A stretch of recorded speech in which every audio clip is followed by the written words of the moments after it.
woke up at 4:30 this morning. My son's had the flu. I'm not feeling great. My heart was racing. I'm noticing that, I'm having some anxiety and just haven't given myself the time to heal. From the premiere to the moment Blake Lively filed her paperwork, Justin Baldoni had been silently sending messages before finally fighting back with all the receipts he had. He knew Blake wouldn't stop lying in an attempt to end his career.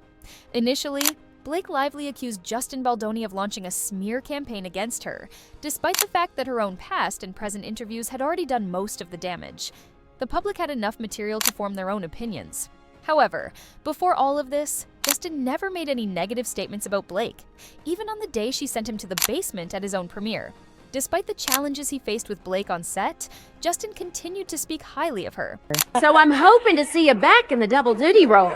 I think there are better people for that one. Justin! I think Blake Lively's ready to direct. That's what I think. Knowing how Blake constantly challenged him on set, trying to take control of essential project decisions, Justin's statement about there being better people for the job and that Blake was ready to direct was a major red flag. It came from a place of frustration and pain over how Blake attempted to take over. Though Justin was unhappy, he still made sure to speak positively, avoiding any public chaos among fans, something Blake never seemed to care about. To truly grasp how this was a silent cry for help from Justin, just look at Colleen Hoover's reaction when she was asked about the situation. When told that Justin wasn't sure if he'd direct the next installment, and that perhaps Blake would, her eye roll said it all. It was the reaction of someone who had witnessed the on-set drama firsthand, realized Justin was being pushed aside, and yet chose not to intervene. Interestingly, the entire cast was actively trying to downplay what had happened behind the scenes. But despite their efforts, it was obvious something was off, especially with the separate media and PR tours both main leads participated in. Before Blake amended her lawsuit, Justin knew exactly what type of person he was dealing with. Someone who wouldn't stop twisting the narrative to turn the world against him. It was effortless for Blake to damage his reputation with their co-stars, convincing them to take her side. Justin was also likely aware that Blake had pulled something similar with Penn Badgley before they started dating.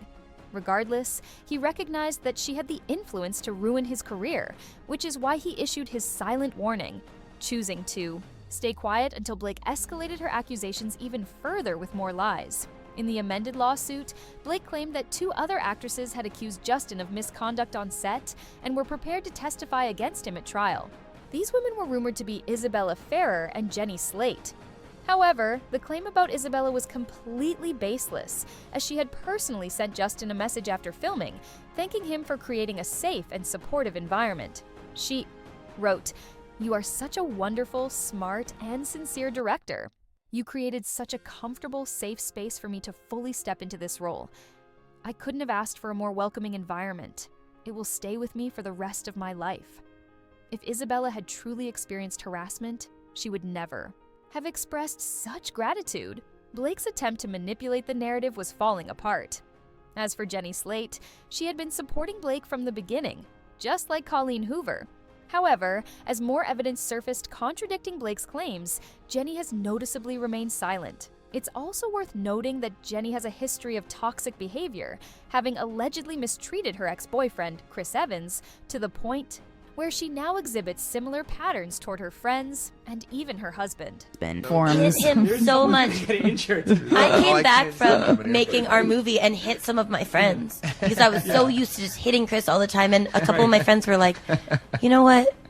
We really don't like it." And I hit my husband and he was like, "Nobody likes that." So either Blake is lying, something she's done countless times before, or she has promised these actresses career-boosting favors in exchange for their testimonies.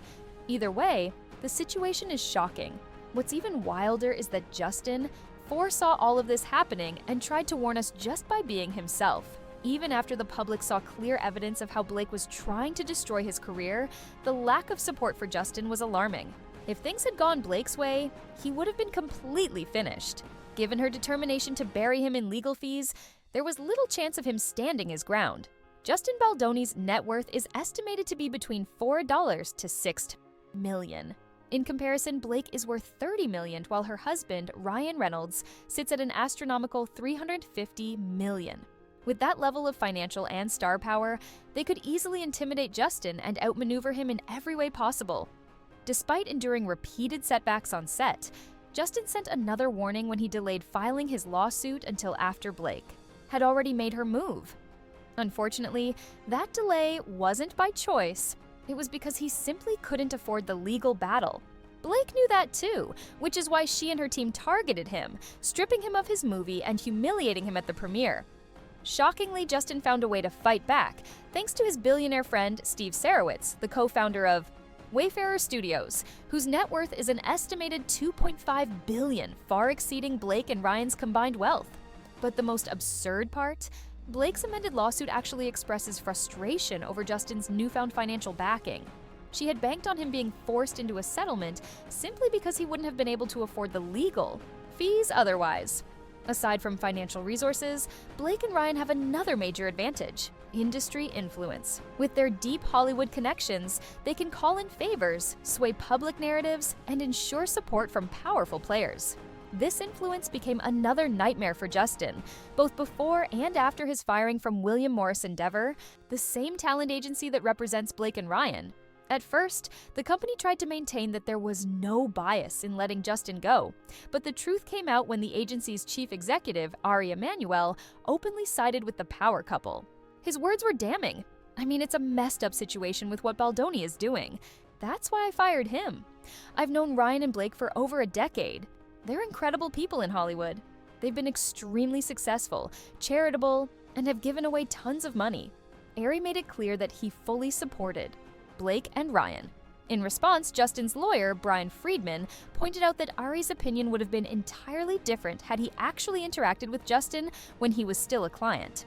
This statement highlighted just how much control Blake and Ryan hold in the industry, so much so that even agencies meant to protect actors' interests disregard them in favor of Hollywood's elite. Now, many of the very things Justin feared have continued to unfold. Blake has leveraged her industry power to manipulate situations in her favor, but this time, the public isn't buying it. However, while Justin may be gaining sympathy from fans, Hollywood itself remains firmly on Blake and Ryan's side. Their popularity and influence keep the majority of industry players aligned with them, making it nearly impossible for Justin to recover his footing. Yet, just a week before Blake officially filed her lawsuit in December 2024, Justin received the 2024 Vital Voices Solidarity Award, an honor reserved for men who have demonstrated courage and compassion in advocating for. Justin was honored with the 2024 Vital Voices Solidarity Award, which recognizes men who have demonstrated courage and compassion in advocating for women and girls worldwide. However, by this point, the controversy had already escalated on social media as Blake's past interviews resurfaced, fueling speculation about what really happened on set. Despite the online storm, Justin still received the award, which was presented by his It Ends With Us co-star Hassan Minhaj. But everything changed on December 23, 2024.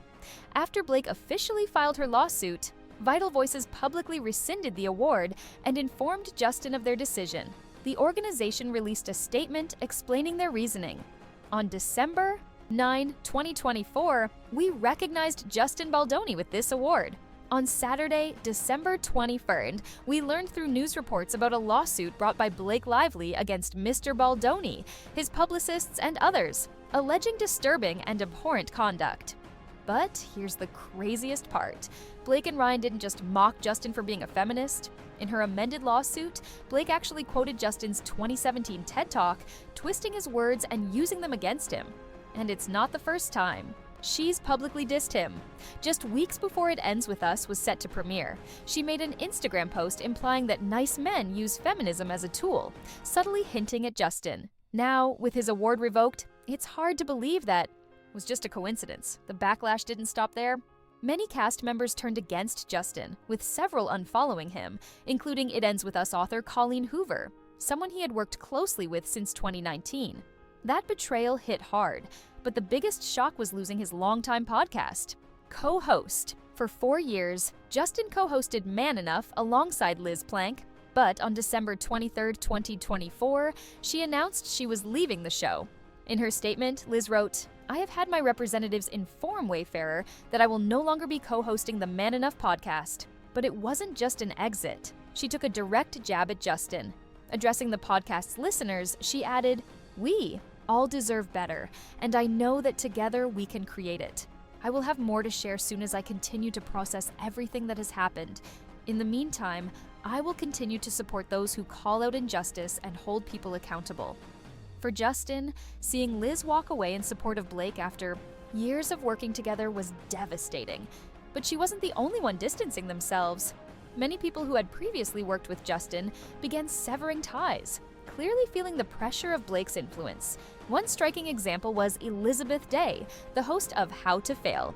She had previously interviewed Justin about It Ends With Us, but after the lawsuit, she deleted the entire episode and released a statement. I have decided to remove the recent How to Fail interview with Justin Baldoni from all platforms, while the distressing allegations in Blake Lively's lawsuit are fully investigated. With all this, Justin has lost a lot: his reputation, industry support, and even close colleagues. But perhaps his biggest struggle is the financial and emotional toll this battle has taken on him. The real kicker? Blake never expected Justin to fight back.